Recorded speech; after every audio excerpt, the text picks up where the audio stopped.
What's up guys, it's Hitch here and thanks for tuning in to this week's episode of UMG Weekly.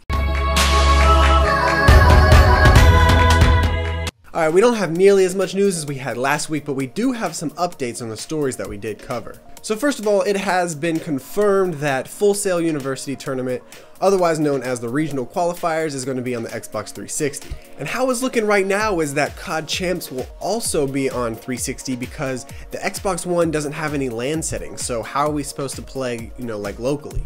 So all that confusion was nothing but constant frustration, and as of now, everything we can see in the foreseeable future will be on 360 until, Xbox One gets LAN settings.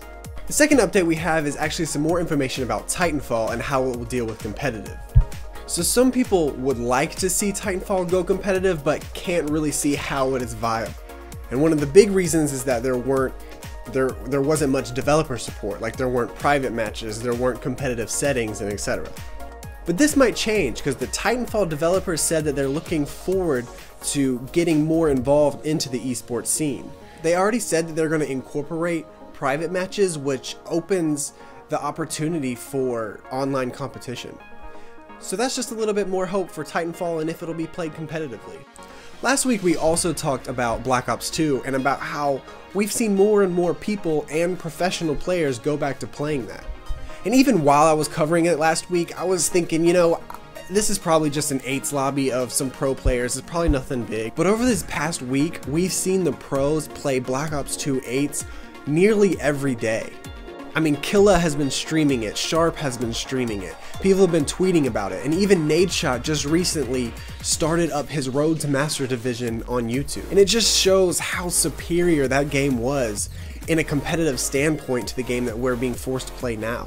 And I don't know about you guys, but I think this opens up a perfect opportunity for some throwback LANs or things like that. I mean, in the past, we've seen people go back to older Call of Duties to play and have fun, but it's never been this serious of a thing.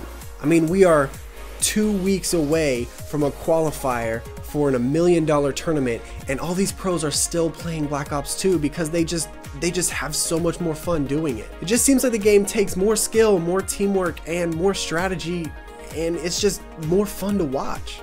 And the last update we have from last week's episode is that the MLG Pro Circuit has been running pretty smoothly. And there's not much to say except to give you some updates on how the teams have been doing. So as of recording this, the top 3 teams are Curse LV, Strictly Business, and TK. And that brings us to our Scuff Gaming Players of the Week, which are TK and Envious. Now I don't know if you keep up with all of the games that are being played in either the league matches or these tournaments. But basically in the TK vs Envy matchup, Formal, who plays for TK, was booted offline, and instead of Envious taking the win, they decided to replay the map. And not 2 games later, Merc from Envious was lagging and it was unplayable, and instead of TK taking the win, they also decided to replay the map.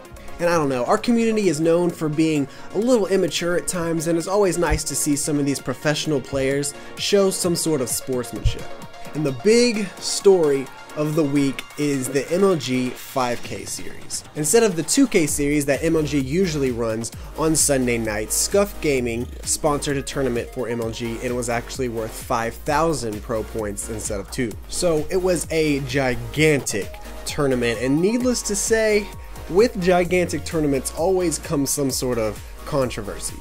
So instead of this online tournament that was worth 5,000 pro points and costed $20 per player to get in, instead of that being a best of 5 every round, it was a best of 3. And we all know how fluky Ghost can be when host is involved. So I would have liked to see the whole tournament be best of 5. It would have taken a lot longer, but it would have been well worth it because of how much it costed and how much reward you get out of it. But overall, it was a great tournament. TK actually came out on top, and it was a much needed win for them. It puts them in a great position for the regional qualifiers and hopefully getting into champs. And for some other random news that happened throughout the week, we have Scump that uploaded a video called Break the Internet, and it is Little Scump grooving, and it's just an awesome video. I don't know, you should really go check that out. And if you guys enjoy this show and what I try to do on a weekly basis, and you want to see more and more information, there's actually a guy named Kingdom Soldier. And Kingdom Soldier also uploads a weekly series where he explains what has happened in esports throughout the past week. Being that his is more of a podcast style, he has so much more information and you can actually learn a lot more if you want to go check his stuff out. I really recommend it. And the last bit of random news that happened over the past week was that the MLG Grassroots tournament for Super Smash Bros. Actually happened. And I got a chance to actually talk with some of the members of the Smash community about the tournament, and they said that there were a few issues, but they were more on the tournament side of things, not on the MLG streaming side of things. So overall, it seemed like it went really well, and I'm excited to see what the future holds for Smash. Alright guys, that pretty much does it, and without further ado, I will leave you guys with the question of the week, which is, what are your opinions on the 5K series? What would you change next time, or should there even be a next time? I was talking to a few people about it on the COD competitive subreddit, and it seemed like it was a pretty 50-50 thing. Some people liked it, some people didn't, and I just want to know your opinions. And as always, if y'all want to know more about the stories that I covered, links will be in the description of those.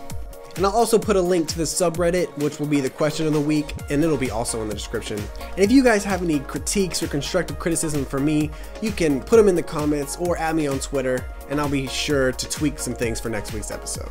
And as always, my name is Hitch, this has been UMG Weekly, and we will see you next week. Alright guys, peace.